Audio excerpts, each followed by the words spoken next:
All right, so now we're going to go through an actual profiling session that I recorded recently and take what we learned in the last session about polarities and how they show up and how you can use them in a profiling session, and look at an actual example of a way that you can take notes and maybe model my format of going through polarities. And I'll be helpful. I won't just show you the profiling session. I'm actually going to annotate it by pausing at certain points and tell you kind of what I was thinking and why I went the directions that I did.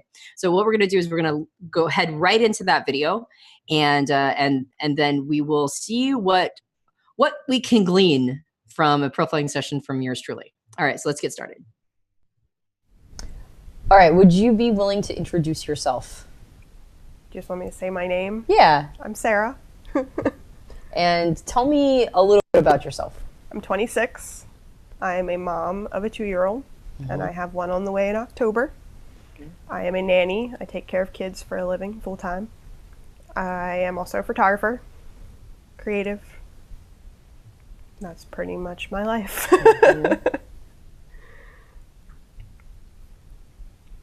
All right. And what's one thing that most people would be surprised to know about you?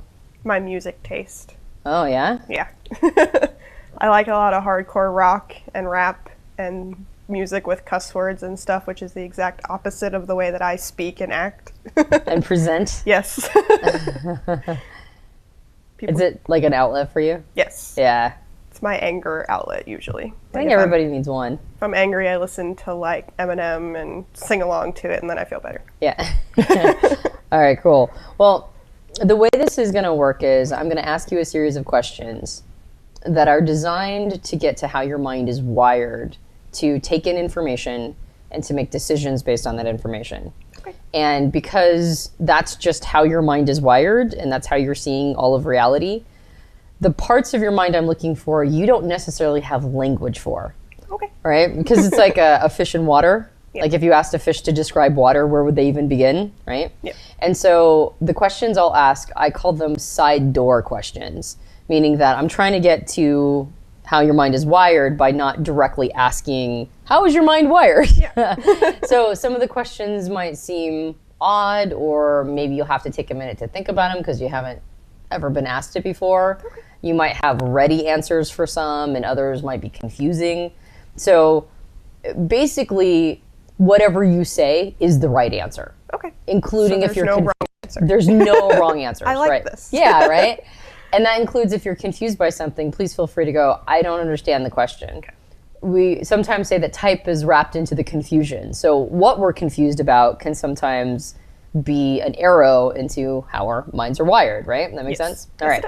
So if I ask you anything and you need more clarification, if you're confused, that's totally fine. The other thing is sometimes I'll ask you how other people, like what you think other people think about you. Okay. But unless I've done that, the best answer is how you see yourself. Okay. Right? You might even contextualize an answer by saying, well, my husband would say, or my family would say, but this is how I see myself. And the gold is in how you see yourself, not just how you're seen by others. Okay. Does that make sense? Yes. All right. So before we get going, do you have any questions or? I don't think so. All right, we're bullet I the got gates. it. Yep. All right, let's go. All right, so the first question I'm going to ask you is the same question I ask everybody, and that is, what is it you love to do? And when I say what do you love to do, I mean what do you love to do so much, the only reason you stop is because you're exhausted. Otherwise, you'd go on indefinitely. Taking pictures. Photography. Yes, definitely. When did you discover photography? Actually, when I was about 12, my uncle gave me a film camera, and that's what started it. And then I turned it into a business in 2013. So, for a long time. What is it that you love about photography? I love that I get a confidence that I don't normally have when I'm behind a camera. Like I'm able to capture real people in the moment that they're in. And it's something that they can look back on and remember forever, because being a mom, you realize that time goes by way too fast. So I get to freeze time. I guess that's a good way to word it.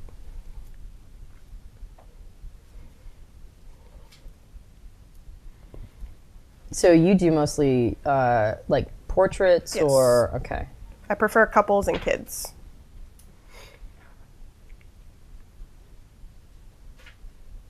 Seeing the way people interact with each other and the way kids are just kids is what's fun. Mm-hmm. Do you like do candid shots or more? Depends on the situation. I love candid shots more than posed. Mm-hmm. But you do both? Yeah. Okay. Like at a wedding, you have to do pose sometimes, but the candids are the best part. Like during the reception and stuff.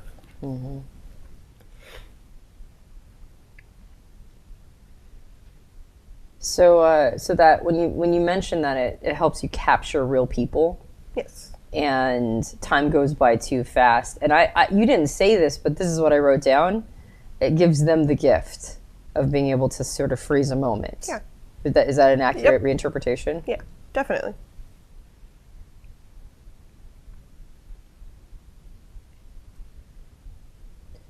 What else do you like about photography?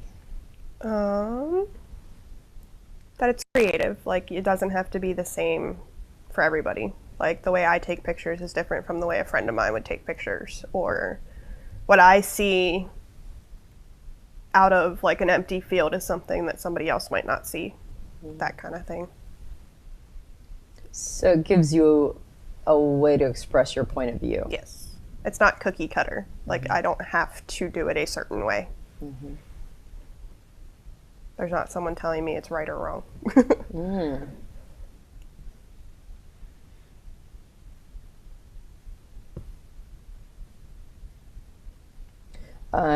Do you find that life is filled with people telling you things are right or wrong? Sometimes, yeah. Being a mom kind of changed that, because I feel like as a mom, you're always judged on, oh, you're raising your kid this way, that's not the way to do it. And like, you shouldn't be letting him have a pacifier at 2 and things like that. But with photography, there's none of that. Like, there's no one telling me that, oh, you took that picture at the wrong angle, it's ugly, or... And if they do, I just ignore it. Right. So I just wanted to pause just for a second and tell you what's going on for me in this moment. So she already was talking about photography as capturing moments early on, and I've already kind of I'm listening for hints of SI, but photography is an artistic outlet, and she talked about how it was an expression for her to give her points of view. So now I'm also thinking, could this be an FI thing for her? These are the things that are sort of floating around in my mind. And then when she said it's photography is nobody's telling you what you're doing is right or wrong. I see that more of kind of an FI expression generally. So I was heading a little bit towards seeing if I was seeing an FI polarity or like a FI function, not necessarily dominant, just somewhere in the stack. And then when I asked her about being judged, because I wanted to see what that meant to her, she actually talked about being a mom, being judged as a mom, which is not necessarily, I mean, that could be an FI expression, but that made me pull off a little bit on FI, because I hear, it's like it allows me to have a point of view, or at least I interpreted that and she agreed with it. I heard it helps, it's something that I can do where, nobody's judging me. I've been doing this for a super long time. So I'm just having FI just kind of hang right there for me. And then she says that it's a capture a moment, or at least I interpreted that back and she agreed. And also the judgment was about being a mom, which had me sort of like, as the FI was sort of going this, I had it kind of hang there. And I went, oh, that's interesting that the judgment was about being a mom. So then I just kind of put that one on pause. And now I'm thinking, is the judgment piece more about an FE thing? So that's what I'm thinking right now. That's what's going on in my mind, is I'm allowing these potentials to sort of hang. And that's that's in my process. I do that. I listen for something and I allow it, almost like balloons, right? Like I've got 8 balloons in front of me and I allow one to rise. And then if I hear something else, I go, oh, that's interesting. And I allow the other one to rise. And right now I'm hearing something a little different. And that will happen in your process. But I just wanted to make that mention before I let her, before I move, I'll allow it to continue on, because I want to build on that concept for later. It sounds like you're doing it mostly for yourself. Yep. It's probably the only thing I do for myself. So that's part of the reason I love it too. Mm-hmm.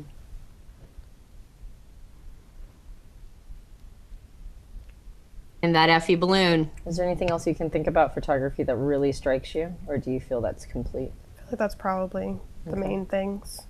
Okay. If you think about anything else on that, feel free to loop around and be like, oh, I thought of one more thing. That might happen. My brain does that. Okay. So is there anything that comes a close second? Being a mom. Okay. For sure. What do you like about being a mom? It's never boring. That's for sure. And I love the different stages of life. Like right now he's 2, but newborn he was cuddly and I was able to just hold him and enjoy it. And now I get to teach him things and watch him pick up the things I'm teaching him is amazing too. Like seeing the light bulb go off. Mm-hmm.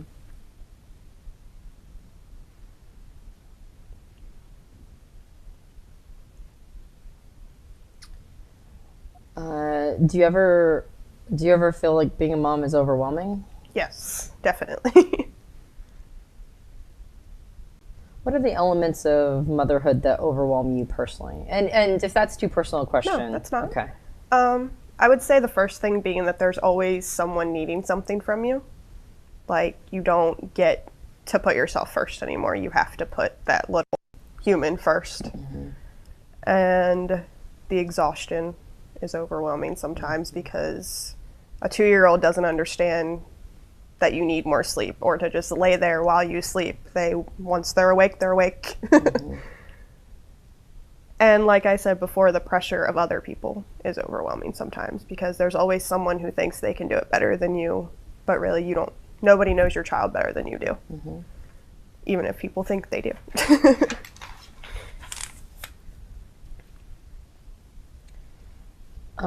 I'd like to put a pin in that concept of being judged, because you brought it up twice. Yes. But I want to go a little bit of a different tack before I loop back around to that.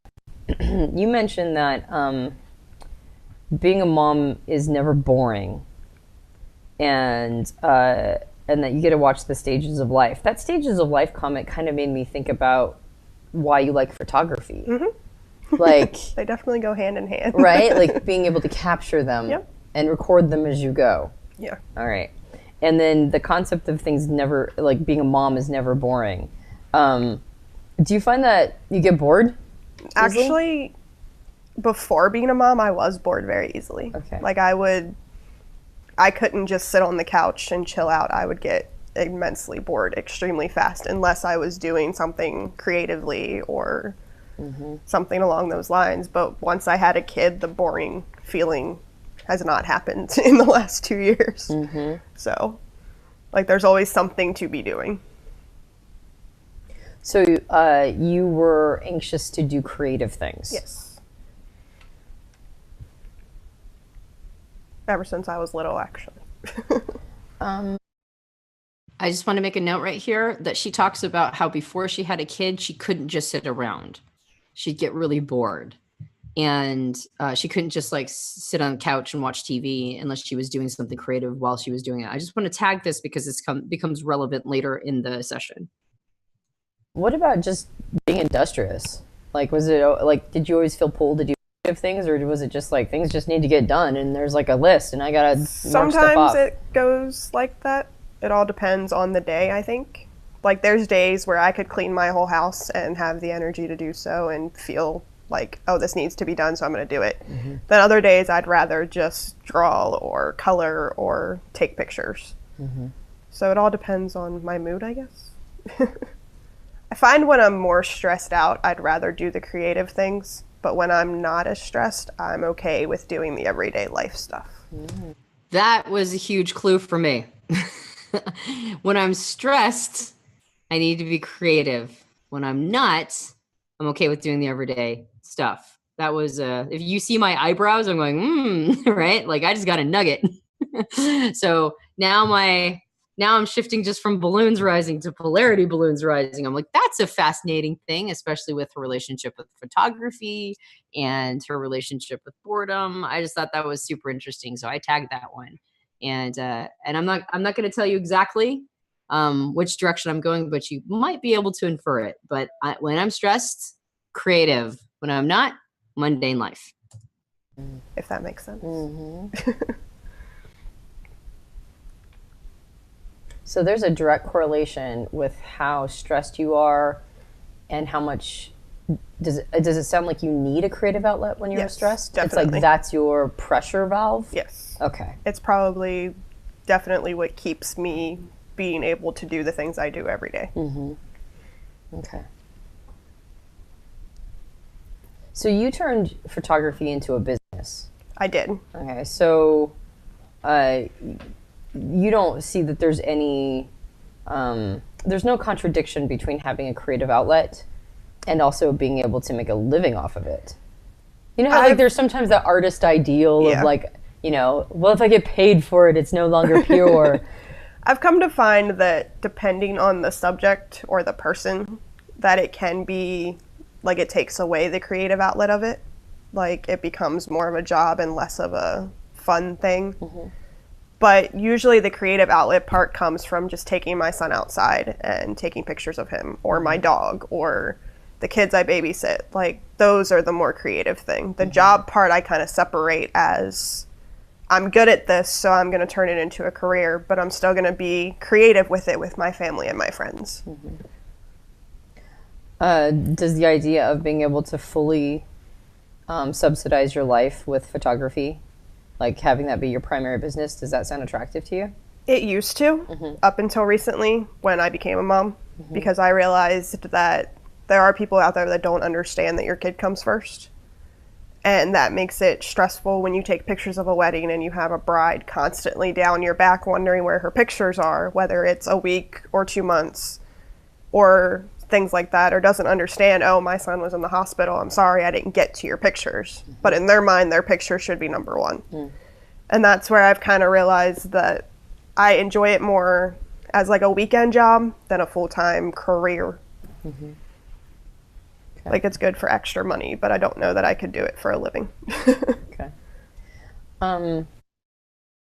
It's interesting that her art, she doesn't want to turn her art into a job if it interrupts her family and if the expectations of other people interrupt her family priorities. So that was something that I wrote down. I tagged that one. Is like that's really interesting that when I was looking at the FITE polarity, that's kind of why I went down the road of, because I still have that kind of churning in the background, that FITE thing. I'm like, so do you want to turn your art into a business? What would that look like? And as opposed to talking about the contradiction or the challenge of balancing the artistic expression with the business portion, she took the conversation back to family priorities. She took it back to, like I want to be creative, but not at the cost of my family. And so instead of focusing on that being a theme of the artist and the business person and any challenges she might feel there, the challenge had nothing to do with being a paid artist. The challenge had to do with prioritizing family responsibilities. So I took a note of that as well. Let's talk about your relationship with organization. Okay. All right. Tell me how you feel about, look, and I'm actually going to let you define that. I'm just going to leave it super open-ended. Tell me about your relationship with organization. I like organization. I like to be organized in the sense where I know where things are. With my son's life, I like things a certain way. I'm not very good with time organization, but I'm very good at like doing same things in the same way, if that makes sense. I don't know. Not so good with time, but I'm really good at doing the same things in the same way. That was also, I'm already heading that direction and she's just volunteering it. She's just heading me down that path of family, capturing memories, routine. So I want you to be hearing for this particular polarity of the creative elements along with the routinized mentality. To word it. Doing the same things the same way? Yes. Mm-hmm. Like with my son, every morning it's the same routine. There we go. That's the word I was looking for. Mm-hmm. I like routine. What happens if you don't get to have routine? I manage. Like I just kind of, because some days it doesn't happen. So I'm like, okay, we'll just figure it out. And I try to get back into it as soon as possible. But if it doesn't happen, I kind of just go with the flow. I might get upset about something if someone else ruins the routine, but if I'm the one messing it up, it's not as big of a deal. Or if my 2-year-old messes it up, it's not that big of a deal. So you will get to routine as fast as you can, but if it gets temporarily disrupted, you're pretty chill. You'll go with the flow. But then you swim your way back to routine as soon as you can. Definitely. Okay. What if you lived a lifestyle where routine wasn't possible? I think I would find another way to organize it where it was like a routine but wasn't, if that makes sense. So basically, you just wouldn't live that life. Yeah, pretty much. I don't know if I could live that life. Excuse me. Like, I just think I'm so used to the way that it is. To think about it not being that way is kind of difficult. Okay. If that, yeah. Mm-hmm. I feel like that makes sense. Like, you're compelled to create routine, and if you live a life where routine isn't possible, you'll, like, shoehorn it in. You'll figure it out. Okay. Like, I would create it. Right. But you also have some flexibility. Yes. If the routine goes off the rails for a little bit, you're fine. Yeah. Yeah. Definitely. And like, I'm not going to have a mental breakdown because someone doesn't do something to a routine. Like, it's not a strict, like, military routine. It's like, in the mornings we do this, in the afternoons we do this, in the evenings we do this. It's not like a strict time schedule type thing. It's just all in one day. As long as this stuff gets done, I'm good. Do you find yourself, do you sometimes disrupt your own routines just to add some flair to your life? Yes, I do. Okay. Or some days it's like, hey, I don't feel good, so we're just not going to do this. But I couldn't do that days in a row. So, I mean, I'm sure you're feeling it strong. I was feeling it pretty strong. There is a distinctive polarity that is showing up over and over. In fact, I almost can't ask a question without this particular polarity getting in there. And I can't actually read everybody in the chat room. For some reason, my chats aren't updating. So I'm still not going to say anything, but I think you guys are seeing the pattern. My suspicion is, unfortunately, I can't see what you're saying, but I'm sure the pattern is becoming super obvious. Do you hear, oh, everybody's just listening. Nobody's saying things. Okay, cool. Do you feel compulsion here? Like there's a compulsion. There is a compulsion that is with a little tiny bit of hint of something else, but all the questions, all roads, all streams are leading back to this polarity.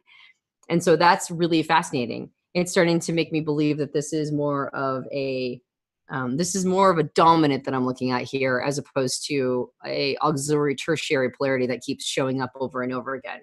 The other thing that I think is super fascinating is she keeps asking, does that make sense? Who else do you know that asks, does that make sense all the time? You know anybody? Let's ask that question. So that's another hint, is certain vocalizations, certain phrases appeal to certain functions, even if they're not a dominant or an auxiliary. Certain phrases appeal to certain functions, and you'll hear them over and over. And does that make sense? Is not always a sure thing, but it is definitely a hint that I will be pursuing soon. You mentioned before that you got bored easily before you became a mom. Yes. Do you find routines boring? Not my own. Mm-hmm. Okay. If that makes sense, I guess. Mm-hmm. So basically, boredom isn't doing the same things over and over. No. Boredom is doing nothing. Yes. Okay. For me, that's definitely what boredom is. Okay. Not having anything to do. Right. So you have a bias towards action. Yes. Yes. You want to be doing. Yes. Okay. Usually. How much alone time do you need in order to feel like a complete person? Way more than I actually get. I'd say that I usually, now that my son takes regular naps, get about an hour a day. And that's usually enough to feel better. Like, it's the simple joys, I guess. Do you mind if I ask you what you do in your alone time? Oh, that's fine. I either edit pictures, I watch Netflix, like shows that I can watch by myself when there's no kids around. Play on my phone sometimes. I have like a design home game on my phone that's kind of a creative way to quickly get that creativeness out. Sometimes I sleep. That's really it. So, you were going to say something. I was going to pop in. What's fascinating about this is that towards the beginning of the profiling session, she mentioned that boredom was doing nothing. And, or at least she said here, boredom was doing nothing, that she got bored easily before kids. She couldn't sit around and watch TV. And yet here, when I say, what do you do with your alone time? She's like, I watch Netflix, I sleep, I play a game on my phone. So I think it's really interesting that before she had a kid that filled her life with disruptions in her routines, she couldn't sit around. But now that she has plenty of disruptions in her routine, when she sits around, she doesn't do much of anything. Like for me, I'm looking at what she's doing and I'm like, that's equivalent to nothing, in my opinion. Like that's not doing anything. But she mentioned that before she couldn't sit around unless she was doing something creative. The other thing, if you notice, that her creativity is usually something that's a little crafty, right? Like she plays a design home game, which we'll talk about in a moment. And she'll edit pictures, which is something that she needs to do. But it's just really fascinating to hear how she defines things, but how I would define them differently. And that's a really important element in profiling is when you ask a question and they give you an answer, don't believe either of you. Don't believe what they just said and don't believe how you just interpreted it. Always ask more open-ended, get them to define things for you, because before she's like, I can't sit around and do nothing. Now she's sitting around doing nothing. And I'm like, that would be nothing for me. But of course, I'm defining it in certain ways that are my biases for my type. So it's also very important to get them to kind of talk about their experience as opposed to just ask them one and done questions. A creative home game, like a design home game, like a... It's like the people that do the show Fixer Upper, Yeah. their video game version. Got it. So you get to like buy houses and design the rooms and all of that, like interior design type stuff. So it sounds like you have sort of this balance between wanting to have routine, wanting to have your day set, wanting to like be able to have sort of a predictable day. Yeah. But then these moments of having to be creative, like these sort of, would that be an accurate description? Yeah, Or would I you think so. say it's the opposite? It's mostly creative, but like these moments of routine in there. I think it's like somewhere in the middle, Okay. if that. Yeah. Because, and again, it's one of those that it depends on the day. Like some days are more creative, some days are more routine, some days are just none of those things. Yeah. Sure. So what happens if you don't get your alone time? Like you said, an hour a day feels about right. Yeah. What happens if you go 2 or 3 days and you didn't get it? I get very overwhelmed, like to the point of almost tears sometimes. And like little things set me off, like just something simple that normally I'd be okay with, it would be almost disastrous in a sense. Okay. So if you don't get alone time, it gets disastrous pretty quick. Yeah. A couple days, like where I'm constantly being pulled in different directions or something, it would drive me crazy. And then what happens if you get a lot of alone time? And by the way, the reason why you just saw my eyes go bunk, bunk, bunk, bunk, bunk to try to think about a question is earlier she said she has a bias towards action. And even though her energy is reserved, I also knew she was on camera. So I accounted for the reserved energy for being on camera, which is something that is not normal for people. And then I asked her if she had a bias towards action, and she said yes. And then when I asked her about routine and creativity, she said it was more balanced than the way that I painted it, which was mostly routine, a little creativity. But now all her answers, and so I was leaning towards extrovert at this point. But now all her answers are deeply introvert. So my eyes are like, okay, where did I go off on this? And so that will happen sometimes. And that's one of the reasons why it's so good to keep digging, is that you'll ask something and you'll think you're on, like, I've accounted for all my biases. I've accounted for the context. I've accounted for all of these things. And now I'm like, wait, her answers are very introverted answers. So my eyes are doing that because I'm trying to reevaluate, where did I allow myself to go down a mildly different, like the wrong path, and should I redirect course? So now I'm really asking a lot of introvert extrovert questions because I may have been off in my initial assessment. So that's what you're seeing happen right now. I'd also go crazy. It'd be too quiet. I wouldn't know what to do with myself anymore. Now, I think 3 years ago, alone time was something that I valued less, but I had more of it. So now, like, that 1 hour is enough for me. But back then it would have been, like, I could have been alone all day and been fine. But now that I'm used to having someone with me all the time, it's like too much of it is weird. So then you had a lot of alone time before, and it sounds like when you had a lot of alone time, you needed less of it. But now you get none of it and you need more. Kinda, yeah. Okay. It's like there's no happy middle there. It's either I had too much or now I'd have none. There was no, like, middle. If you could create an ideal schedule for having just exactly what you need every single day, what would that day look like? I would get to sleep longer, like probably till about 10 a.m. and then wake up. I would start my day slowly, even with my kid, like feed him breakfast, then I'd feed myself, watch TV for like 2 hours, then start getting ready to start the day, like makeup, hair, showers, all of that.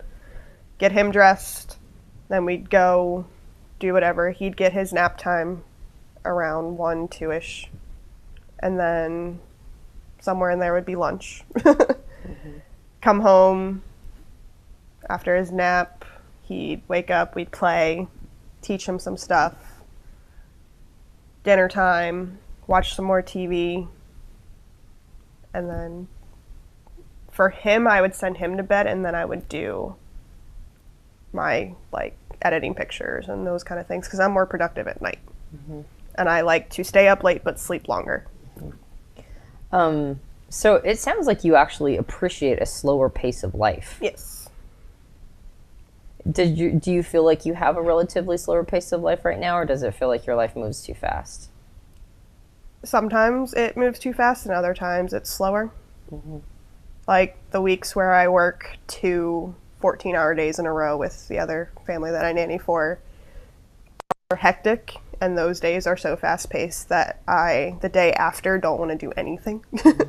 But then, like, 3 days later, I'm like, oh, let's go do something. Let's go get out of the house. Let's go to the mall and just walk around just to be around people. But those first day, like, after, is where I need to just be in my house where it's quiet and just me and my son, or just me and my husband, or something like that. How important is family to you? Very. Probably my number one priority.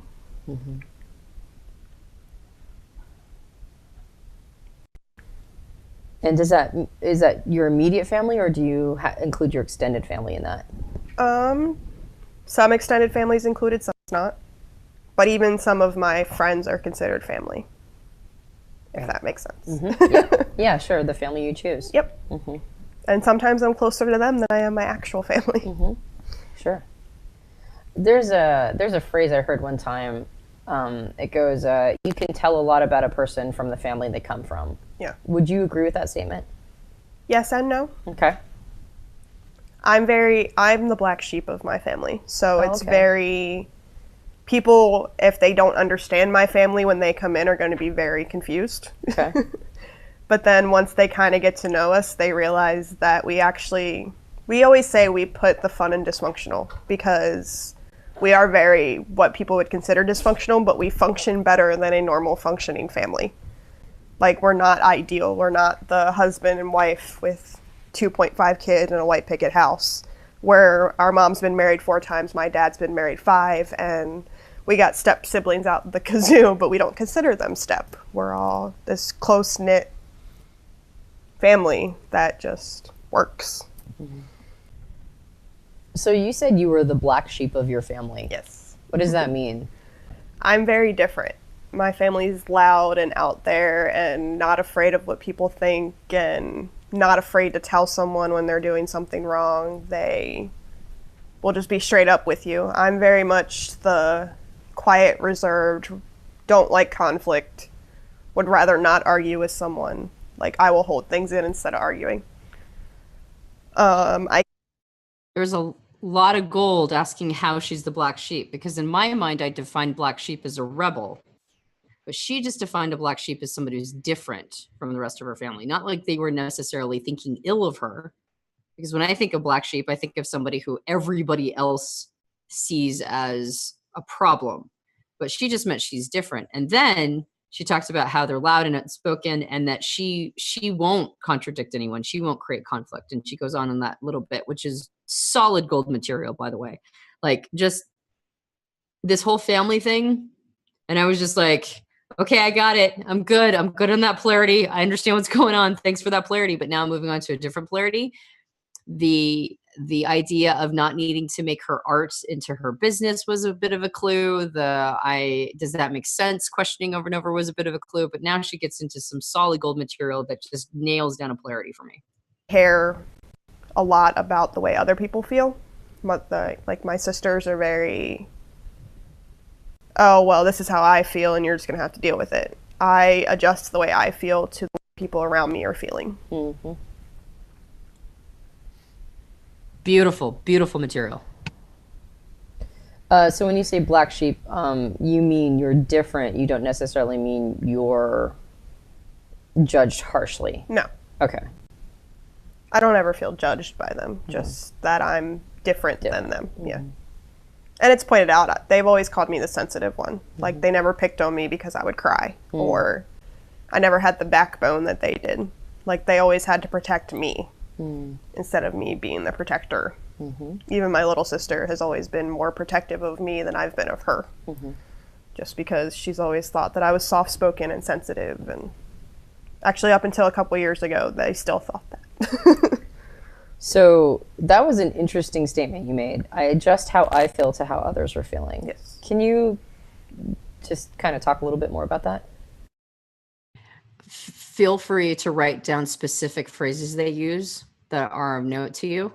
Repeat them back to the person and ask them to explain more about it. It's actually a technique I use quite often.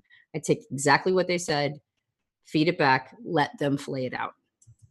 I'm very aware of, like, the way people are around me with the way they feel. And, like, my dad always explained it that when my friends had problems, I harvested their problems.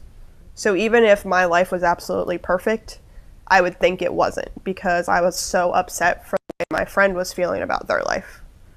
Or I would get angry because my friend was angry, even if it wasn't my situation. Like, I felt the anger they were feeling when they were talking to me about it. Or, like, when my son is hurt, it hurts because I literally feel what he's feeling. Just telling me how her very brain works. interesting phrase. I harvested their problems. Yep. It's the best way to explain it, I think. Because I never realized it until he made me realize it. Because he actually, like, cut me off from one of my friends because she was always having some sort of like mental breakdown, and it was actually like interfering with school and everything because I just felt for her. And I would just get like a crazy amount of upset, and we couldn't figure out why. And he's like, well, you only seem upset when she's upset. I'm like, well, that's because I don't like my friends being upset. And I want to be able to fix it, I think is what it is. Like not being able to control it gives me anxiety almost.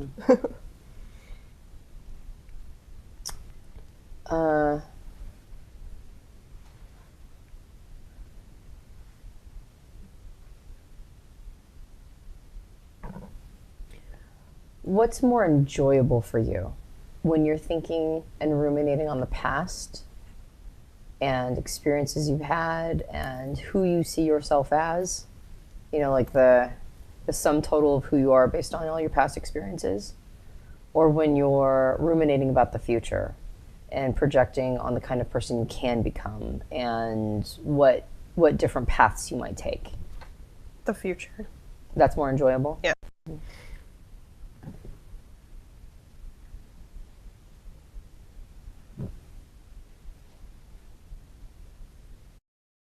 So if you notice, she talked about being empathic, that she absorbs other people's emotions. And that's not that whole concept of the INFJ empathic piece. That's not the direction I was headed, right? That's not all the information that I was given. So she's just thrown something in that is an archetype that I was not anticipating. So now I've got to go down that road. And now she's just answered something that goes in contradiction with the road that I was going down before. I'll just go ahead and say it since everybody's just listening.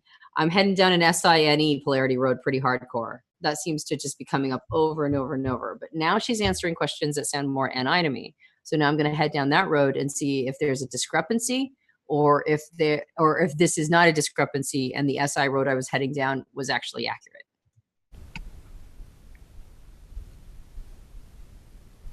And can you talk about your relationship to the future? And again, intentionally open-ended. I think,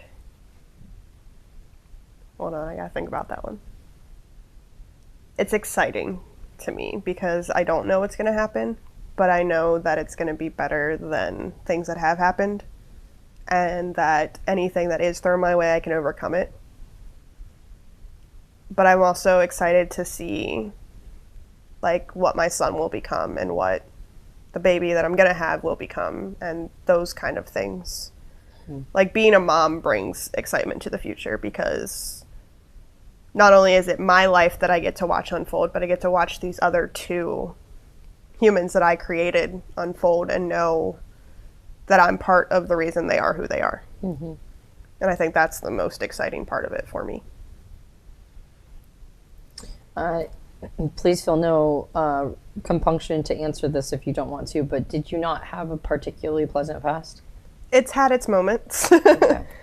Like I have had a lot of struggles even from childhood, and like my parents got divorced when I was 3, and it was kind of, my dad has been with 4 women since then. My mom was with 1, but then about 10 years ago they split up, and it just caused a whole lot of issues. So my teenage years were rough,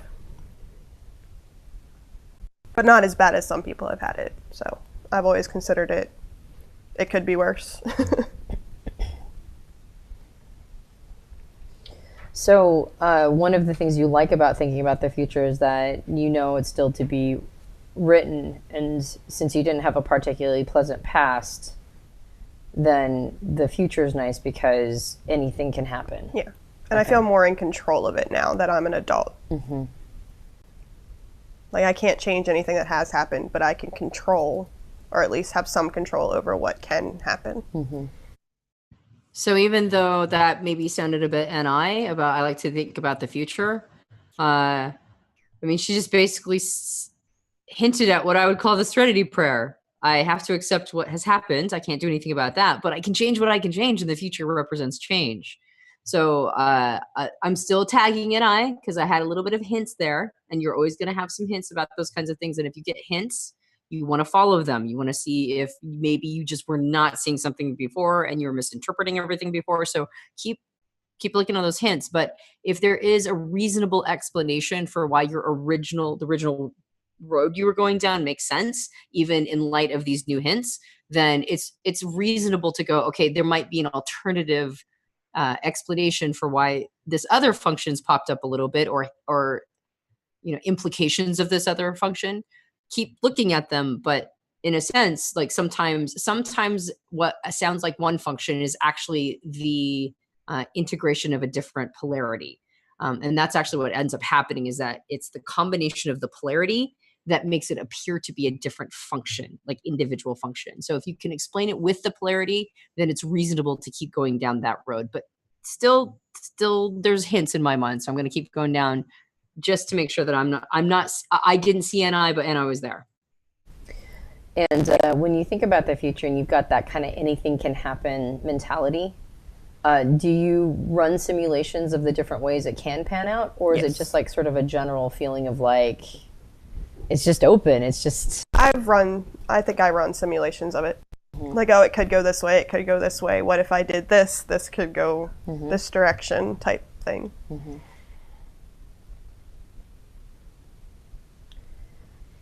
You mentioned that you're very empathetic to other people and their challenges and problems. Mm-hmm.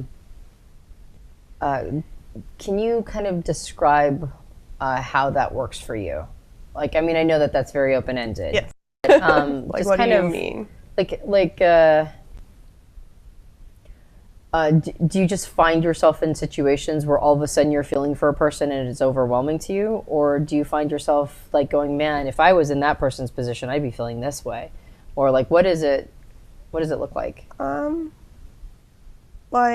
I think it depends on how close I am to the person. Mm-hmm. Like, if my mom comes to me with a problem, I immediately feel whatever she's feeling. Mm-hmm. Or my sisters, because we all are very close. But like, if one of my best friends comes to me, I've learned how to disassociate myself with it, where I can be like, if I were them, this is what I would feel, but I don't actually necessarily feel it anymore.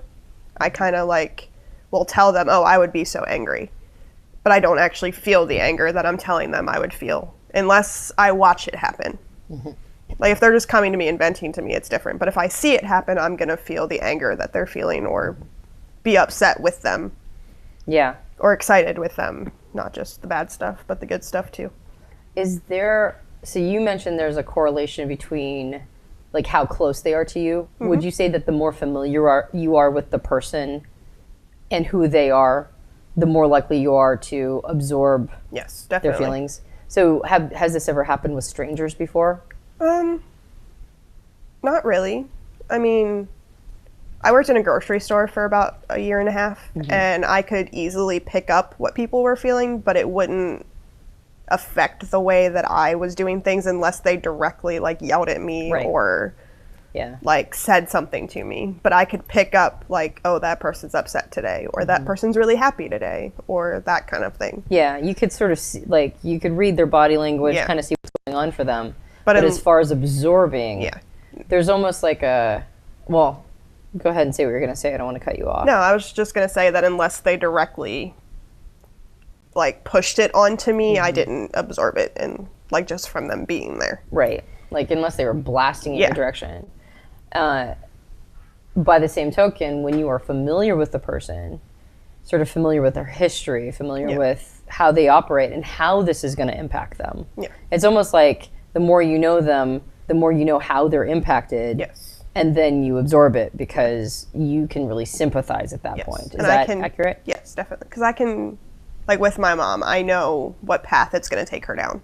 Mm-hmm. It's not just going to be, oh, this happened, she's upset today. She's going to be upset for a few days, mm-hmm. or even a month. Or like when my grandmother died, it was really hard, not because I lost my grandmother, but because it was hard on my mom, mm-hmm. if that makes sense. Mm-hmm. Okay, so I just figured out what was going on. I'm back to my original assessment. I'm still looking at SI. FE is the empathic function. So she's talking about being empathetic, but she's talking about it in a very specific context. INFJs, we know they're pattern recognizers. They don't have to have familiarity with the situation. The pattern recognition makes it so that it feels like it's just happening to them, regardless of the situation, regardless of their familiarity with the situation. With her, there's a direct correlation between absorbing emotions and her familiarity with what's going on. And if she's unfamiliar with it, unless the person's like mad at her, then she's not absorbing their emotions. Now, if you notice, I did what might look like put words in her mouth. I just articulated back to her what it would look like for SIFE. And that might almost look unfair. Like I just articulated something and I put words in her mouth and I goaded her into it. But really what I was doing is I was working out how that could look for her. And the way you know whether or not you just planted a thought in somebody's head and they agree with you, even though it's not entirely accurate, is most of the time they'll just say, yeah, okay, that works. But what happened is that she started opening up even more. She started giving examples of what I just said. And so it wasn't simply putting words in her mouth. It was giving a possibility and going, does that work? Is that what's going on for you? And then she grabbed it and then gave me examples of what that looks like. So feel free to suggest different patterns. Don't push them off on the person. Suggest them kind of almost like you're kind of thinking about it, like you're re-articulating back to them what they said, but then throw the ball back in their courts and allow them space to disagree or to refine, listen to the refinement, and allow them, if it really is striking them, it opens them up more, because most people aren't used to people describing their process so accurately, and there's a sense of relief, and then they want to identify with you now. So there is some caution about suggesting mental wiring, suggesting patterns. There's some caution about putting words in their mouth. But if you are simply what you feel is reinterpreting it in a way that they will identify with and they grab it, then you haven't put words in their mouth. You just gave them an opportunity to give you some distinctions and refinement. And it's still hard, so. Totally. Do you have an adventurous side? Yes and no. Okay. I feel like my adventure type thing is different from what normal people would consider an adventure. Ooh, I always love it when people tell me it's going to be different from normal people. So what does that mean? Like for me, an adventure is going somewhere I've never been before, or going somewhere that I used to go little. Like, I know that kind of contradicts itself, no. But oh my God, here's a polarity on a plate. Would you like to have a polarity on a plate? Here you go. It's on a platter. It was beautiful. Somewhere I haven't been in a long time, or somewhere new, but it doesn't have to be something exciting. It could be just going like for a drive and ending up on a road that I've never been on before and seeing where that road takes me. Whereas other people, adventures like skydiving and stuff like that. So novelty and new, not adrenaline. Yeah. Okay. I'm definitely not a big adrenaline person. But I enjoy making memories type thing. Mm-hmm. Have you ever been in a position? Are we done? That was just the most, she was like, no, not adrenaline. No. Adventure, new roads. What have I said? You want to develop your NE? Go drive someplace you've never been. She just volunteered that to me. I was like, that couldn't have been any better. And then at the end of all of it, she just tied it with a little bow by saying, I enjoy making new memories. It was beautiful. Where you are experiencing something new for the first time and it's overwhelmingly new. Yes. So you sort of leave the situation, give yourself a minute to kind of adjust, think about what you just experienced, and then go back in. And now, since it's not new, you can enjoy it way more. Yes. Okay. So it's almost like you kind of have to like you like the novelty. Yes. And at the same time, you kind of got to ease yourself into it. Definitely. But then once you're there, you're there. Yes. Okay. Because even when I was little, like, my grandmother would try to take me places, and I'd be like, I don't want to. But as soon as I got there, I was fine. Mm-hmm. But I never wanted to do it. And I'm still that way as an adult. There's times where I'll be like, oh, I made these plans, but I really don't want to go. Mm-hmm. And then once I get there, I know I'll be fine. So I tell myself that. But it's still hard. Like, even with the thing I'm going to with my siblings, I'm excited, but at the same time, I'd rather stay home in my pajamas. Right, yeah. But I know that it's going to be fun, and I know I'm going to enjoy it once I'm there. Do you almost enjoy it better after it's happened and you can go back and review it in your mind? Okay. Definitely. I very much replay things a lot. Mm-hmm. Yeah. Okay. Do you have like a bit of a critical person inside of you? Yes. That you don't really talk about very much? Yes. Okay. Let's talk about the critical person. Okay. When does that critical person jump up? When life is stressful, where I feel like I did something to make it stressful, or if something happens that I could have controlled and it went different than I wanted it to. I'm very I don't want to say controlling because I'm not controlling, but I like to have control over things. And by the way, I feel really good about her type, but I realize I barely covered any FETI territory. And so I'm like, oh man, I got to go back and do that. Because everything she says is SINE. Like she keeps pushing the conversation, in my opinion. Every time I ask her a question, she keeps heading back to SINE territory. So that was a huge hint for me, because remember, I was trying to figure that introvert extrovert piece out, and like she had kind of a little bit of a wishy-washy introvert extrovert answer, and I was like, is she leading with what's going on? But the fact that all of the conversation keeps heading back into an SINE direction with a little bit of prompting from me, but even when I'm like heading towards judging functions, right, she brings it back to SINE, in my opinion. That was a clue as to what was going on for her, like what place it falls in the priority of her life. So now I got to get back over to verifying her judging polarity. I know that sounds confusing, but I'm not like, oh, you need to do it this way, but I like things done a certain way. Sure. So when I said there's a bit of a critical person inside, did you interpret that as self-critical? Yes. Okay. I'm very self-critical. Are you others critical or less so? My husband, yes, but not so much. Like, I don't judge or criticize other people. Like, the way they do things is how they do things. Mm-hmm. But my husband, I feel like he should understand the way I like things done, so he should help do things that way. Well, he's just an extension of you. Yes, exactly. If you're self-critical, you're critical of him because he's just an extension of you. But everybody else, I'm very much like, oh, you do it that way because that's how you do it. Sure. It sounds like you kind of have sort of a, when it comes to other people, you have sort of a philosophical sort of live and let live. Definitely. However they want to do is fine by you. I'm definitely that way. I would agree with that. There's kind of a concept that certain personality types do a live and let live because each individual person has had their own life experiences. Mm-hmm. So they're doing whatever they have to do. Yeah, what makes sense to them based on how their past has forged them. But you know how your past, like anybody who's familiar with how life has forged you mm-hmm. and knows your preferences, yes, like they're gonna, you expect them to some extent honor that. Yes. Just like you're honoring other people. Exactly. And okay. I do. I'm very much like, oh, okay, you're doing this because that's how you were raised, or because something happened to you that made you have to do it this way, and I respect that. Where I just want the same respect in return. Like, understand I'm not doing this to be annoying. I'm doing it because it's all I've ever known how to do for 26 years. It's not something that I can just turn off, just like you can't just turn it off. Mm-hmm. But I also don't do that with like people I don't know. I'd rather be like, oh, you're doing that because that's what you know how to do, or you are that way because something happened to you, whether I know what it is or not. It's not my place to tell you to live your life this way because you have to. Right. Do you have any perfectionism inside of you? Yes. I would think so. What is your relationship with perfectionism? My handwriting. I know that sounds weird, but I'm very much like a perfectionist when it comes to the way that I write things or the way like things appear to other people.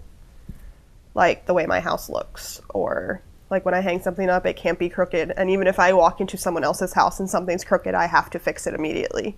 Or at least point it out to them. Like, not to be mean, but that picture's crooked. I don't know if it's supposed to be that way, but you need to fix it. Or things like that. I know that's like a weird way to take perfectionism, but that's just the part of me that is. So you're perfectionistic about how you're engaging with other, like basically anytime there's like a relationship piece, like other people are going to have to read your handwriting. Yeah. So is the perfectionism like you want to make it so it's as legible as possible? Or so that other people will think well of you because you've got good handwriting? I've always been told I have good handwriting, so I feel like at this point I just like to keep up that appearance. Okay. But it's also like, the one thing people always notice is that I'm creative, or that I'm really good at writing, or I'm really good at taking pictures. So those things I kind of like I have to be almost perfect with for people to still enjoy it. Mm-hmm. Yeah. I just want to refer back. I believe that it was the conversation between Martha Stewart and Marie von Fostenberg in the Types in Women. I think that's the video it was in. How both were SFJs, and how both of them continued to refer back to themselves as creative people. It was a big part of their definition. And it's fascinating to see how much of an aspiration it is. These are the ways that you can be listening for people's aspirations, is how they describe themselves in a way that might not be normally something that you think about their type, but it's how they see themselves. And don't forget about aspiration speak that ends up in people's profiling sessions. So really speculative, sort of abstract conversation that talks a lot about things that may or may never actually happen in real life, like conversations around philosophy and conversations around, science fiction or even fantasy, or conversations around like a lot of what if questions. Yeah. Do you enjoy those kinds of conversations? Depends on what direction they go. If it goes to like a doomy, dark place, no. Mm-hmm. Like the whole end of the world conversation I can't be a part of, mm-hmm. because my mind takes me down like worst case scenario, mm-hmm. and I immediately like internalize it and freak out. Mm-hmm. But if you're talking about like, let's go see if magic's real, I'm gonna be like, cool, okay. Mm-hmm. Or like if you're talking about dragons or stuff like that, I'm mm-hmm. all for it. Yeah. But it's like, if it could, I guess if there is some realism to it, I struggle with it, but if it's strict fantasy, I'm okay. So as long as it's fun. Yes. Okay. But not doom and gloom. Yeah. Okay. Like it can be serious, it just can't be like we're all gonna die tomorrow. Mm-hmm. Like don't come to me with that conversation, because I'm gonna immediately shut down and be like, I'm sorry, I don't want to talk about this. But anything else I'm open to. Okay. And what's your threshold for that kind of conversation? Like time-wise, like half hour, all day long, well into the night. That kind of conversation keeps you up even when you're exhausted, or just kind of like, yeah, I think it's a cool conversation, but like I don't necessarily start a lot of them, or. I probably wouldn't start them, but if someone kept going with one and it could be intriguing, I would continue it till they were done. Okay. Or until there was just nothing else to talk about. Because I love those kind of conversations you can't just have with people every day. Like the ones that ask questions that you don't think about, or those type of things. What is it that you like about those kinds of conversations? I think it's the fact that you get to learn the way other people see things, mm-hmm. because the way I see things isn't the way somebody else does. But I also like to be able to tell people how I view things different than they do. But to be able to have a conversation and it not be like a debate or an argument is fine. Like, mm-hmm. is the stuff that I enjoy. Mm-hmm. Totally. So those conversations give a platform for being able to share different points of view. Yeah. Do you find yourself coming home with lots of new ideas about future pacing and how things will be in the future? Or do you find it more like you're kind of calibrating to how the other person sees life and you get to know them more intimately? I think that one. The more getting to know them more intimately and stuff like that. So like build intimacy. Yes. Because you're able to share, it's like a platform. Yeah. But you could easily do that talking about what it's like to be a mom. Yeah. Or what it's like to, be a millennial, or like pretty much any conversation where a person is able to share more about who they are. Yes. So it's not that those kind of conversations in particular, it's just one of the different styles. Just a conversation where you can continuously go back and forth and it not be the same thing over and over again, or like with the fantasy things or stuff like that. Like, oh, cool, like I've never looked at it that way, maybe I should, but I'm not going to change who I am just because you see things differently, but I like seeing things the way you do for a second. And then coming back to like, this is how I see it. Like, oh, okay, cool. Cool. So I'm feeling pretty good. I'm kind of getting to a point where I'm sort of, I'm asking you questions at this point to make sure I'm not falling for any sort of confirmation bias. Okay. So way back at the beginning, you were talking about you get judged a lot as a mom. Yes. Right? I was like, let's loop back to that one later. So how, like I mean, all moms get judged. Yes. All right. Definitely. That's just, it's part of what you sign up for when you become a mom, is you're going to get judged. Like, oh, I got all right, time to be judged. Right, exactly. Immediately time to be judged on as whether or not you tell should have someone gotten, you're pregnant.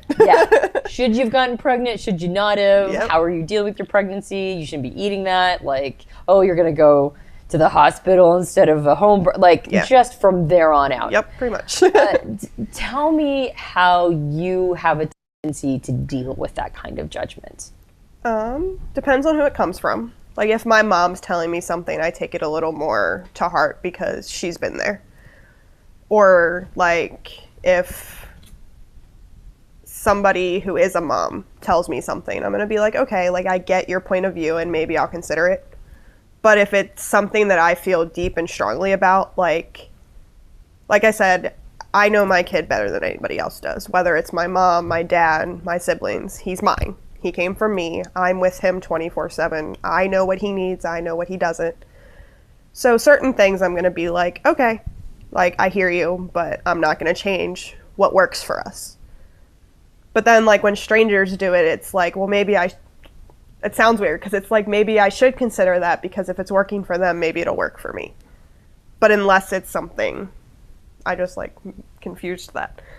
If it's something where it's not that big of a deal, I'll be like, okay, like, sure, I'll do that. Like, I'll take away his pacifier for during the day, but he's still going to get it when he sleeps. But if you're going to judge me because my kid's not breastfed and on a bottle, I'm going to look at you and be like, no, he's getting fed. That's all that matters. If that makes sense. I tried to get it back to where it was making sense. So you have this sense of, like, if somebody's been there, Yeah. like, you know, the people who have been there, you give them greater credibility. Yeah. But then on the opposite side of the coin, if a stranger pops up and says something, all of a sudden you're like, well, should I be listening to that? Yeah. Is it because you don't know what their credibility is? They might be seeing something you're not like, seeing. I don't want to judge where it's coming from. Right. Like, maybe they do have legitimate concern because they care about kids the way I do. Because there's times where parents will look at me like, why are you telling me what to do with my kid? And it's like, you don't know that I've been around kids for 7 years that aren't my own. So what's interesting is that you see very strong SI language. If somebody has been here before, if I know their history, my mom says something, I'll listen to her more because I know she's been here. It was all SI. But then, like, if a stranger comes up, then I'm not sure. Maybe they know something I don't know. You can see, like, a hesitance with almost like an NETI hesitance. Like, is this good data? Should I be listening to this? I'm not sure. Like, where does it come from? But it's all conversation around, like, this idea of, I know my kid, I'm familiar with my kid, I know how to get my kid's needs met. The piece of data shows up, I'm not sure what to do with that, but I'm going to default back into my strength, which is, I know my kid and I know what my kid's needs are. So you can almost kind of see the hesitance of the tertiary TI come up. Like, is this good data or is this bad data? And I have a question mark around it because I'm not sure what the source is. And maybe the source is really good. So you almost see the relationship with that TI tertiary about uncertainty around new data. And it should be given maybe some credibility, but really she has a sense of certainty when she's in her strengths of familiarity, known experts, people who she knows are, including herself, who are familiar with the situation to get her child's needs met. And, like, yes, I've only been a mom for 2 years, but I have experience with different types of personalities of children. that I can probably help you without trying to judge you. Yeah. Okay. And then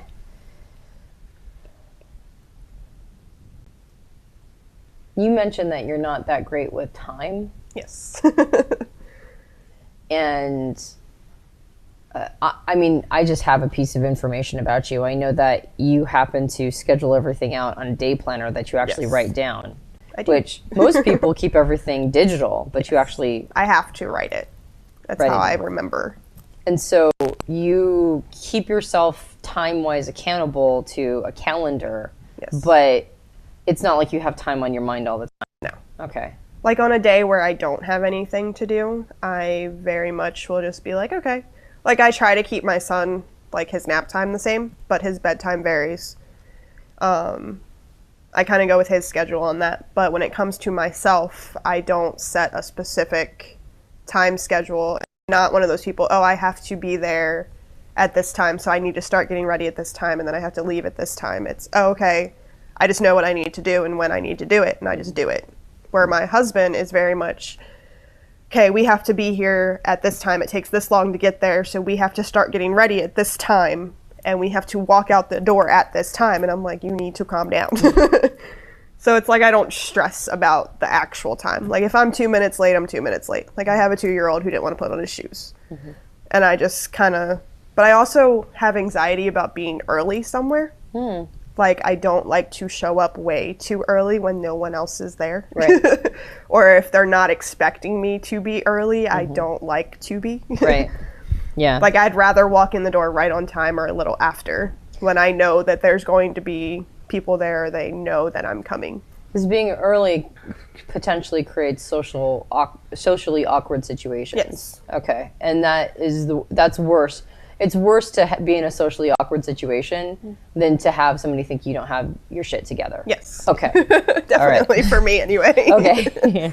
Like I'd rather be like, I'm sorry, the coffee line took too long and be late than show up early with coffee and people be like, what were you doing?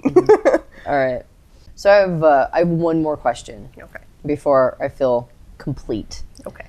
And that is, you mentioned when you were talking about...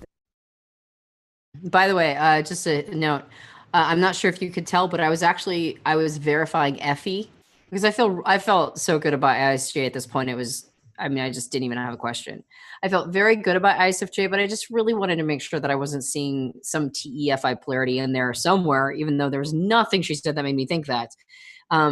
She mentioned that time is not a big deal, right? Like it's not in her. And my observation has been that with STJs in particular, but all TJs, time is on their mind. Time is a resource that they're tracking almost all the time, unless there's something kind of off. And so because of that, even with INTJs, time, if they are expected to be someplace, time is less conceptual. Now it's a reality. And so I just wanted to really hone in on it. What was her relationship with time as an SJ? If she was an STJ, it wouldn't be an abstraction or whatever. And she certainly wouldn't be sacrificing being on time for the sake of social awkwardness. So that was the thing I was really honing in on there. And she answered in a way that did not make me think I needed to go down that road much at all. Stages of childhood that when your son was a baby, he was cuddly, but now you get to teach him and you get to feel, you get to see all those little like aha moments and the light bulb moments going off. Do you enjoy teaching in general? I do. That's why I love the job that I have. Okay, so can you tell me a little bit about your relationship with being in a teaching role? I love the light bulb moment where they get it. Like with the little girl I babysit, Emma, she's 4. And 6 months ago, she couldn't tell you 3 letters of the alphabet, but now she can tell you 24 of them. And it's because I worked with her every day, even if it was just an hour, where she sat there and we worked on it together. And now she gets it. And knowing that I'm responsible for her getting it is one of the best feelings in the world. And then like the first family I nannied for, the little boy was more stubborn than any kid I've ever met in my life. And he was 5 and couldn't spell his name. So I put pillows out on the floor and put letters next to each one, and each one was a letter, and he had to jump on them, and in order to leave the pillow, he had to say what the letter was.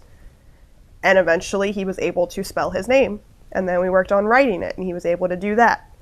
We worked on writing actual words, and he was able to do that. And it was just amazing to watch it go from this kid can't even spell his name to this kid can write a full sentence.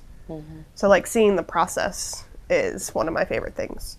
And knowing that I'm responsible in a part of something that's going to turn that kid into an adult is amazing too, because it's something that they're going to stick with. Whether they remember that it was me that taught them, it's something that in their mind, I'm sure they would have learned it eventually, but I got to help be a part of something that they're going to have for the rest of their life. That's why I like that age group.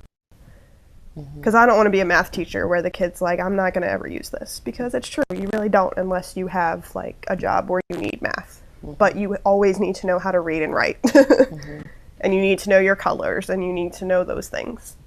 So being able to teach the fundamentals of life is pretty cool. Teaching to needs. Is it satisfying to transfer your thoughts to somebody else's mind? Yes. Like to influence how they think, to influence how they see the world? Yes, definitely. Like I like being able to, because like little kids are naturally honest and not judgmental because they don't realize what they're doing or saying. But like a kid's going to look at someone and be like, ew, their clothes are dirty. But in my mind, I'm going to look at them and be like, no, you don't judge someone because you don't know why their clothes are dirty. And helping them be a decent person is important too. It's not just about like the letters and the colors. It's about, I'm gonna do my best to make sure that when you're an adult, you can teach someone the same things that I'm teaching you.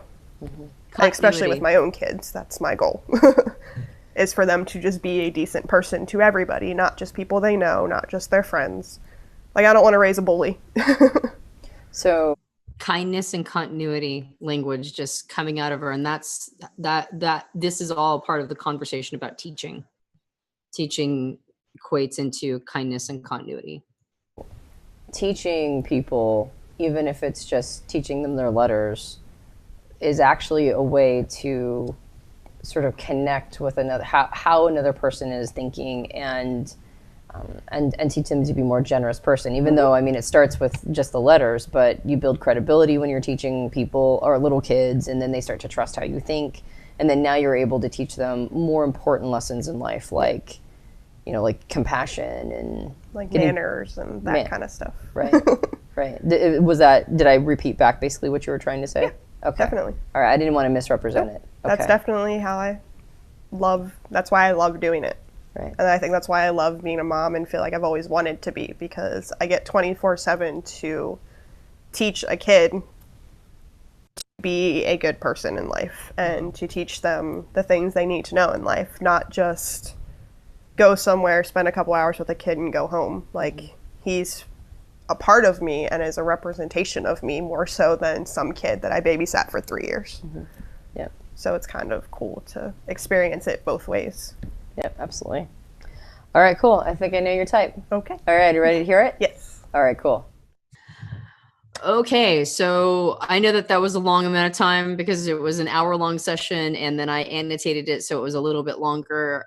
But there were a couple questions that came up while that was going on, and if you have some questions, please feel free to ask them now. So one of the first questions that was asked during that was, Leah said that when it comes to the introvert extrovert question of alone time, and Leah, at this point, I believe you self-identify as an extrovert, that you would still have a similar answer that Sarah said, which is, if I don't get that alone time, I feel like I want to cry. And so she's like, that still throws me off sometimes because of the need for alone time. And I think one of the challenges here is, of course, we know that it's not really about introversion and extroversion. It's about introverted processes and extroverted processes or functions. So when we just put it down to the dichotomy, there is, of course, wisdom there. And we can, for the majority of people, we can determine a preference for one of the other dichotomies. But we know that they're intrinsically linked with the dominant or driver process. And I thought what was so fascinating about what Sarah said is, she said, I used to be able to be alone all the time. And then I have a kid now, right? I have a kid, I'm married. And she said, now I no longer need as much because I'm so used to being with somebody all the time. So at a time period before she had remapped herself to include her husband, her child, which she did mention, I said, you kind of mapped yourself to them, which is why you can extend your criticism to your husband. And she's like, yeah, he's like me now. For her introverted sensing, she's identifying being alone as being fully alone or being with people, which would include her son and her husband. But really, the way that introverted sensing works is that it gains familiarity with the context over time, right? It's about acceptance. It's about opening yourself up to a new way of living over time, which is why introverted sensing is the most adaptable process over time. Before she had a child, before she was married, she could spend all her time alone and it wouldn't make her go crazy. But now she can't do that. Now she needs more time, but she still needs that alone time. She still needs the time to break from everybody. And if she doesn't get that, she goes crazy. But it's actually an expression of her introverted sensing process, which is, of course, what we're always looking for, not just introversion or extroversion, an expression of that process. Now, Leah, I believe that at this point you are self-identifying as an ENFP. And so your extroverted process is extroverted intuition. And I share the same. I'm an ENTP. And I'll tell you this, I need a lot of alone time, probably more than some other extroverts, for a couple different reasons. First, I don't get my extroverted process or function fueled by the outside world in social settings very often. I've even created a life where I hang out with a lot of people who will help fuel it, and I still don't get it fueled to my satisfaction very often in social situations. And then, of course, I have to go post-process. I'm going to need some SI time. I've learned to integrate it. I need some SI time to post-process and figure out who I am based on these new novel situations. But the other piece of it is that my introverted process needs some very concentrated alone time. It needs me to go way deep inside. And so even though extroverted intuition can be fueled by a lot of different situations, and that can feel really good, even if you're not getting, say, high quality conversation, for me, I'm always looking for ways to refine my thought processes. And if my extroverted activities are not helping me refine my introverted thinking thought processes, I actually lose steam, and then I got to go be alone to go look for things to do that. And that's because I've taught myself to become almost as addicted to my co-pilot as I am to my driver. And that can happen with some people. If you're an ENFP, your auxiliary process is introverted feeling. This is a process that needs some high quality introspective time. And extroverted intuition may be getting fueled to some extent with new people, new contexts, but really, if it's not getting as fueled as you need it to be to refine that introverted feeling process, both your introverted feeling and your introverted sensing are going to go, we need some time to figure out who we are based on all this new data, all this new information we got from extroverted intuition. So there's this thing I hear on the internet all the time, the two ENPs, ENFPs, and ENTPs are the most introverted of the extroverted types. I personally disagree with that assessment. I believe that it really depends on a couple different factors that have nothing to do with maybe with Myers-Briggs. A lot of people here are getting super into the Enneagram. And if you've been listening to some of the content we've made with Beatrice Chestnut, you know that there's also 3 different instincts: sexual, social, and self-preservation. And I think that actually is highly influential. I happen to be a sexual subtype, so that means I am much better in one-to-one relationships. And it means that extroverted activities that don't allow me to get the intimacy I crave can actually be a little tiring for me. Whereas Joel, as an ENFP, is a social subtype, and he fuels himself on more like quantity of people over what I would call quality of people, if that makes sense. As in, like, he doesn't need that same intimacy level to feel buoyed up.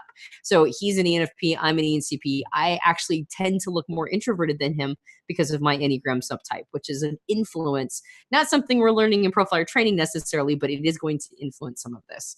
However, is it that dominant process that still regenerates your batteries? And if you don't do it, do you feel compulsion to make it happen? I think Sarah was a beautiful example of somebody who has a compulsion and will insist on her life like her life has to accommodate her dominant process. I'm like, what happens if you don't have routine? She's like, I'm going to have routine. I'm like, yeah, but what if you can't? And she's like, oh, I will. Right. Like that was basically her attitude. And that's what happens with our dominant. What if you can't do extroverted intuition? Well, I do it anyway. Well, what if you can't? I don't understand what you're saying. Right. Like that's basically how we are about our dominant. So it's not really whether or not we're an introvert and an extrovert. And even the question of how much alone time do you need in order to be a complete person? This is actually my attempt to get them to explain how introversion works for them and how extroversion works for them. I'm still listening for that dominant cognitive function, which is the key to the whole operation, in my opinion. But that was a great question, Leah. I really appreciate it. Leah says, I agree. You're sexual too. And plus in my 2, I meet so many external needs. I have to really draw the line for my very strong FI values and sense of self, or I get resentful. Exactly. So a lot of times this is a combination of how our types show up. And so the elements that's really giving us a pull towards something that feels contradictory is something that might not have to do with our Myers-Briggs type at all. It might be another node in the system of our personality, but you still understand the compulsion and the flow that you get with your dominant process, which is really what you're looking for. All right. So another one question that came up was Wendy said that phrase that Sarah was using over and over. Does that make sense? She's like, is that an FETI phrase? Is it an FE phrase?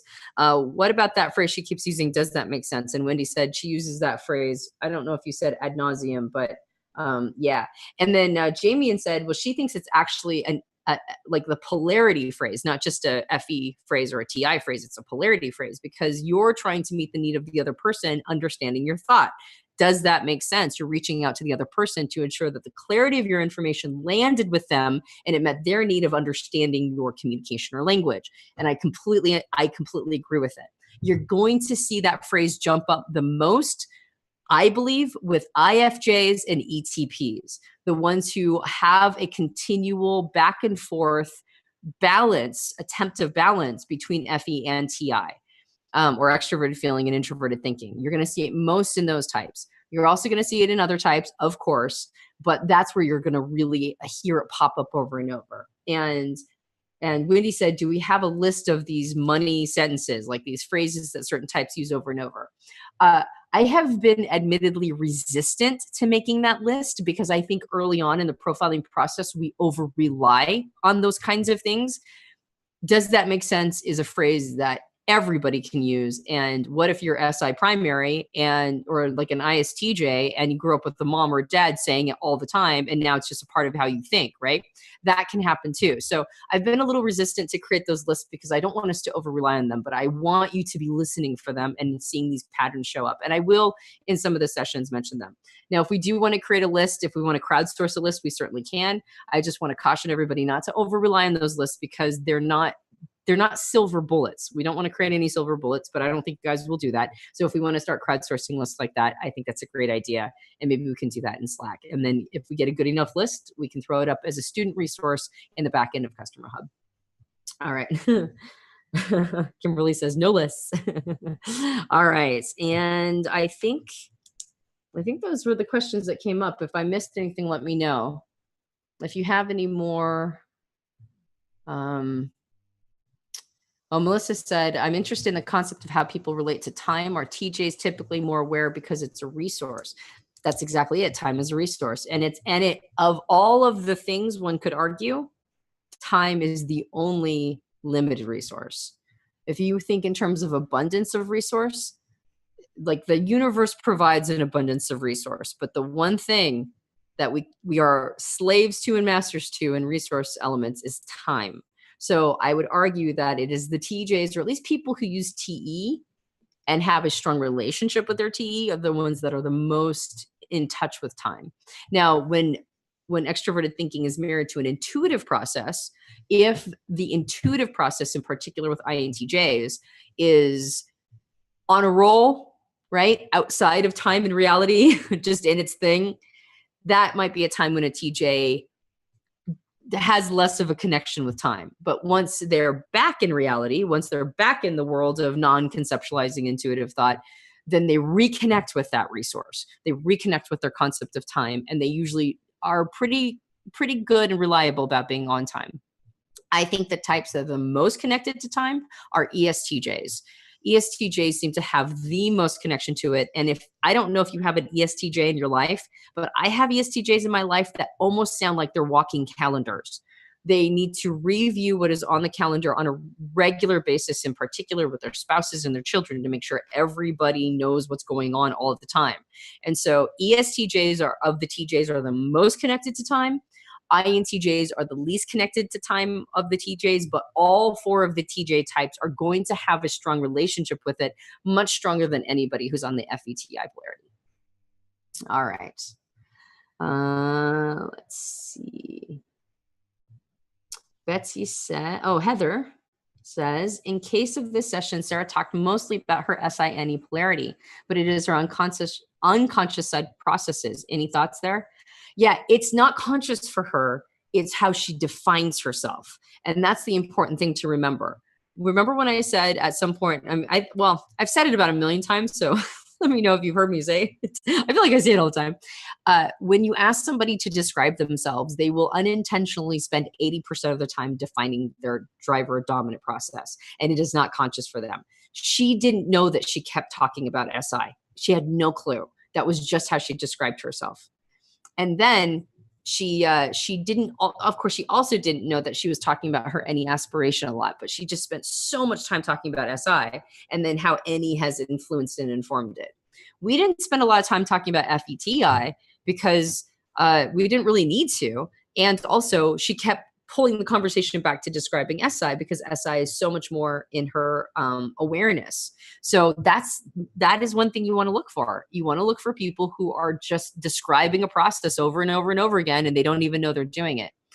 When you are struggling to find somebody's polarity, that's when you really want to hone in on the challenges and the struggle between the co-pilot and auxiliary. If that's the piece that's a challenge, because in that spot, they'll have more of a conscious relationship with the challenges there. She wasn't really describing SINE as a challenge. She was just talking about how that is how things are. But then when she started talking about being judged and whether or not she was okay with conflict, and the when people give her criticism about parenting, whether or not she should be listening to it, and no, I know what my kid needs. That was when you saw struggle. That was when there was a little bit more lack of certainty coming up for her. It was in that polarity. But when she was talking about SI, it was just, this is just reality. Hopefully that answered your question. All right. Betsy says, I had a question. If you were profiling me and asked me about my relationship with organization, I would tell you that I need order but generate chaos. I look bohemian and have pockets of messiness. How is the INJ relationship with chaos and order different from the mundane versus chaos of the SINE polarity? All right. So how's NISE different? Well, you might define it as chaos.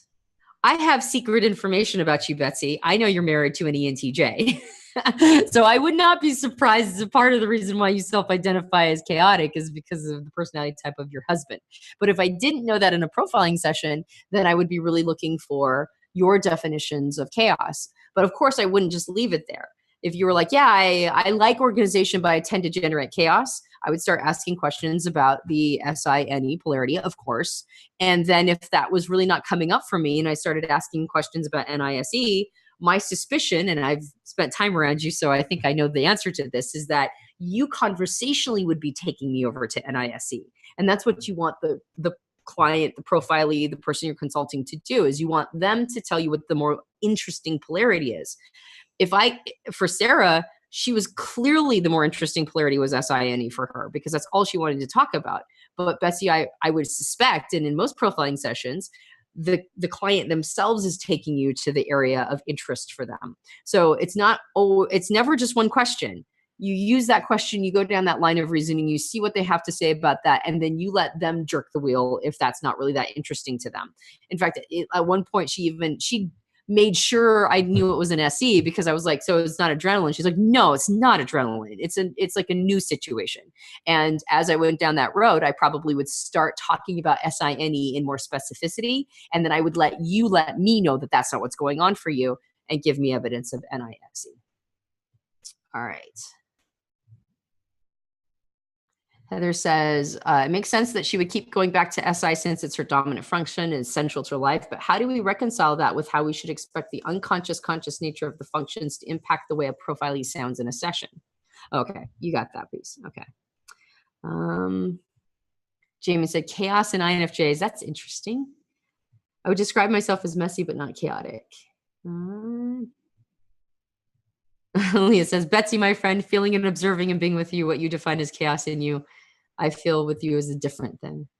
Yep. Okay. All right, cool. Yeah. We all know Betsy. We know she's not chaotic. All right. So, I mean, but I love that you think you are. All right, guys. So what we're going to do is we're going to give ourselves a little bit of a break. We'll come back. We'll talk about what a really, explanation session can look like. If I didn't get to your question, write them down. We'll do a Q&A at the end of all of this. And what we'll do is we'll see you at the next session talking about the explanation portion of a profiling session.